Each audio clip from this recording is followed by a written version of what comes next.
Sir Raghuramakrishnaraju గారు అఫీషియల్‌గా టీడీపీలో జాయిన్ అయ్యారు గదా సార్. తర్వాత సారు ఎమ్మెల్యేగా గెలిచిన తర్వాత ఇఫ్ స్పీకర్ పదవి సార్‌కిస్తే గనక అసెంబ్లీ ఎలా మారబోతుంది? అనేది ఒక చిన్న సందేహం ఉంది ఆంధ్ర రాష్ట్ర ప్రజలకి. దానికి మీరేమంటారు సార్? ఈ 'రఘురామకృష్ణరాజు' గారి విషయం గనుక తీసుకుంటే, అది సస్పెన్స్ థ్రిల్లర్‌ని తలపిస్తూ రకరకాల మలుపులు తీసుకొని, అంటే గత 20 రోజులుగా ఎక్కడి నుంచి ఎక్కడికి మారి ఎలా వచ్చిందనేది మనం జూసాం. ఆయన గూడా చిన్న పిల్లాడిలాగా నాకు నరసాపురమే సీటే గావాలి. అది గూడా నాకు చంద్రబాబు నాయుడు గారే ఇప్పించాలి. బాధ్యత చంద్రబాబు నాయుడు గారిదే. కొంచెం స్వతహాగా ఆయన కొంచెం ఆవేశపరుడు. ఆలోచనాపరుడు కంటే గూడా. సో, ఏ చంద్రబాబు నాయుడు గారైతే నీ కోసం వాళ్ళతోటి ఫైట్ చేస్తున్నారో, లేకపోతే రకరకాల పొత్తుల్ని సెట్ చేసుకోవడానికి అమితమైన ఒత్తిడిని ఇది జేస్తున్నప్పుడు, ఒక అడుగు ముందుకేసి నాకు టికెట్ ఇప్పించలేనాడు, ఆయన రేపు పోలవరం ప్రాజెక్ట్ ఏం కడతారు బీజేపీ వాళ్ళని ఒప్పించి అనేదాకా వెళ్ళాడు రఘురామకృష్ణరాజు ఫ్రస్ట్రేషన్‌లో. హ్మ్. అది అతని స్థాయికి తగ్గటువంటి మాట కాదు. అయినప్పటికీ తర్వాత రియలైజ్ అయ్యాడు. తర్వాత ఏదైతే అదయిందని జెప్పేసని నిన్న తెలుగుదేశం పార్టీలో చేరటం. చేరిన వెంటనే ఇవాళ ఉండి టికెట్ అనేది అనౌన్స్ చేయటం అనేటువంటిది చూసాం. చూసిన తర్వాత ఉండిలో ప్రస్తుతం ఉన్నటువంటి క్యాండిడేట్‌ని అనౌన్స్ చేశారు ఆల్రెడీ. అతన్ని తప్పించి ఇతనికి ఇస్తున్నట్టుగా మనం చూస్తున్నాం. దానికి గూడా అక్కడ ఉన్నటువంటి వాళ్ళు నిరసనలు తెలియజేయటం ఇదంతా మామూలుగా జరుగుతుంది. అయితే ఉండి నియోజకవర్గం అనేది తెలుగుదేశానికి మొదటి నుంచి పట్టున్నటువంటిది. అంత ఎదురుగాలిలో గూడా ఉండి గెలిచింది తెలుగుదేశం. కాబట్టి సిట్టింగ్ ఎంపీస్‌లు అందరికీ ఇస్తున్నటువంటి ప్రాసెస్‌లో ఆయనకు కూడా చంద్రబాబు నాయుడు గారు అనౌన్స్ చేశారు. కానీ ప్రత్యేకమైన పరిస్థితులు ఉండటం మూలాన ఏంటంటే రఘురామకృష్ణరాజు గారిని ఇచ్చేశారు. అయితే రఘురామకృష్ణరాజు గారి గెలుపు ఎలా ఉంటుంది అంటే గెలుపు సునాయాసంగానే ఉంటుంది. ఎందుకంటే ఆ ఏరియాలో కమ్యూనల్ ఈ కాలిక్యులేషన్స్ ప్రకారంగా కానీ, ఇప్పుడు అసంతృప్తి ఉన్నా ఆయనకున్నటువంటి అంగబలం, అర్ధబలం తర్వాత ఆయనకున్న లౌక్యంతోటి దాన్ని సెట్ చేసుకుంటాడు. ఆయన ఇబ్బందేం లేదు. అయిన తర్వాత గెలిచిన తర్వాత ఎలా ఉంటుంది అంటే అదే తొందరపాటుతనం అంటున్నాను నేను. ఎందుకంటే మీరు గెలవాలి, పార్టీ అధికారంలోకి రావాలి. అధికారంలోకి వచ్చిన తర్వాత మీకు ఏ పోర్ట్‌ఫోలియో అనేటువంటిది అధినేత నిర్ణయం. అలా కాకుండా ప్రజలు నన్ను స్పీకర్‌గా చూడాలని కోరుకుంటున్నారు. నేను స్పీకర్‌గా ఉంటాననేటువంటి ఊహాజనితమైనటువంటి మాటలు ఇప్పటి నుంచే అనవసరం. ఎందుకంటే అక్కడికొచ్చేటప్పటికి మంత్రివర్గ కూర్పు గానివ్వండి, స్పీకర్ పదవిని ఎన్నిక చేసేది గానివ్వండి, రకరకాల కాలిక్యులేషన్స్ ఉంటాయి. క్యాస్ట్ ఈక్వేషన్స్ ఉంటాయి. వాళ్ళకి వచ్చేటువంటి ఆ కోటాస్ ప్రకారంగా చూడాల్సుంటుంది. అయితే ఒకటి మాత్రం మనం చెప్పేదేంటంటే, రఘురామకృష్ణంరాజు గారు ఎవరు కూడా జగన్మోహన్ రెడ్డిని విమర్శించడానికి ధైర్యం చేయని రోజునే, ఆయన బయటకొచ్చి చేసినటువంటి పోరాటాన్ని ఎవరం కాదనలేం. అది ఎంతో కొంత ఏముంది చాలా వరకు తెలుగుదేశానికి ఉపయోగపడ్డ మాట వాస్తవం. దాన్ని చంద్రబాబు నాయుడు గారు గుర్తుపెట్టుకున్నారు. రఘురామకృష్ణరాజు గారికి సముచితమైనటువంటి స్థానం కల్పించాలని ఆయన ఈ యాక్షన్ తీసుకున్నారు.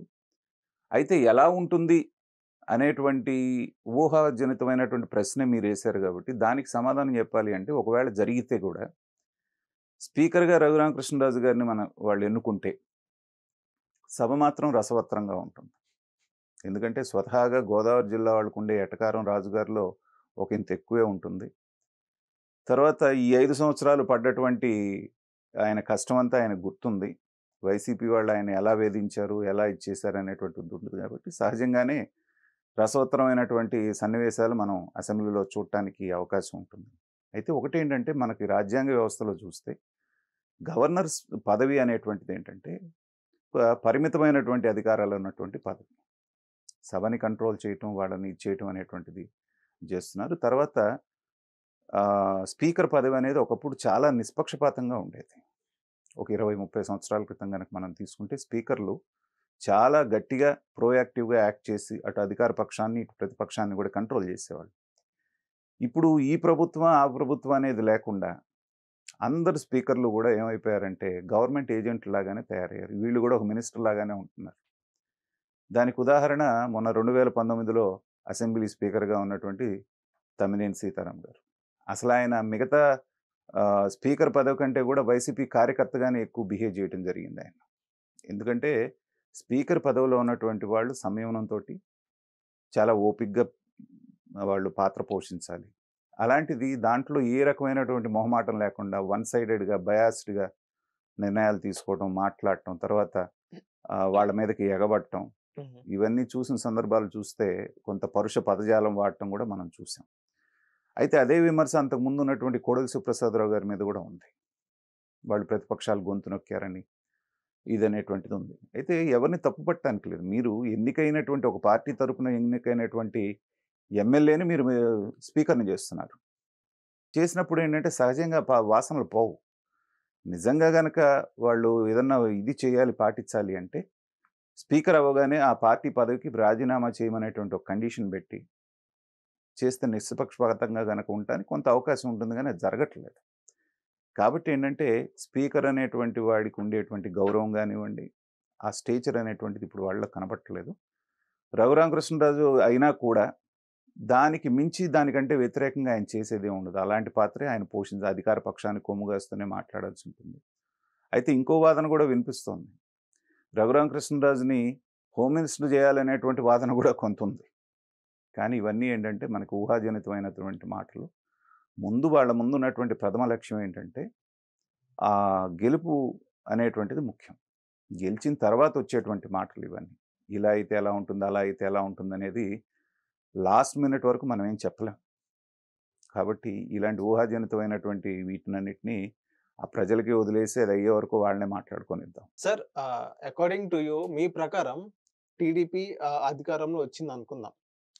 ఎవరు స్పీకర్ అయితే బాగుండు అని మీరనుకుంటున్నారు? అంటే ఇప్పుడు ఉన్నటువంటి వాళ్ళలో ఇంకెవరు వస్తారనేటువంటిది మనకి క్లారిటీ లేదు కదా! అంటే చాలా మంది అనుకున్నారంటే నాదెండ్ల మనోహర్ గారు అంతకుముందు చేశారు. ఇప్పుడు కూడా సార్ ఉంటే బాగుండు అని చాలా మంది అనుకుంటున్నారు. నిజంగా అలా ఉంటే అదే జరిగే బాగుంటుందంటారా? అవకాశం ఉంటుంది. ఎందుకంటే హ్మ్. ఇవాళ పొత్తు దర్భంలో నిజంగా చెప్పాలంటే పాపం పవన్ కళ్యాణ్ గారు చాలా రకాలైనటువంటి త్యాగాలు చేశారు. అయితే ఇప్పుడు మనకి మీరన్నటువంటి నాదెళ్ల మనోహర్ గారు ఆయన చేసినప్పుడు కూడా చాలా వివాదరహితుడిగా పెద్ద మనిషిలాగానే ఆయన కండక్ట్ చేయడం జరిగింది. కొంచెం మంచి పేరు తెచ్చుకున్నాడు స్పీకర్‌గా. సో, ఆయన అనుభవజ్ఞుడు కూడా కాబట్టి ఆయనే ఉండేటువంటి అవకాశం ఎక్కువ ఉంటుంది. పొత్తు ధర్మంలో వాళ్ళకి ఇవ్వాల్సినటువంటి బాధ్యత చంద్రబాబు నాయుడు గారి మీద ఉంది కాబట్టి, మినిస్టర్ పదవుల్లో ఆయనకి ఏదైనా ఇబ్బంది ఉంటే కూడా స్పీకర్ పదవి ఇవ్వటానికి మీరన్నట్టు ఎక్కువ ఛాన్స్ ఉంది. బట్ రఘురామకృష్ణరాజు గారు లాంటి ఆవేశపరులు ఆ స్పీకర్ పదవిలో ఉండటం అనేటువంటిది అంత కరెక్ట్ కూడా కాదు. ఎందుకంటే భావోద్వేగాల మీద కంట్రోల్ ఉన్నటువంటి వ్యక్తి అక్కడ స్పీకర్ స్థానంలో కూర్చోవాలి. టప్పున మనకు ఆవేశం రాగానే ఏదో ఒకటి మాట్లాడేస్తాం అనేటువంటి వ్యక్తి అక్కడ అంతగా శోభించడు ఆ స్థానంలో. ఆయనకి సముచిత స్థానం ఏదో ఉండదు. చంద్రబాబు నాయుడు గారి మైండ్‌లో ఆల్రెడీ ఉండుంటుంది కాబట్టి అదేం కల్పిస్తారనేది చూద్దాం. Thank you sir.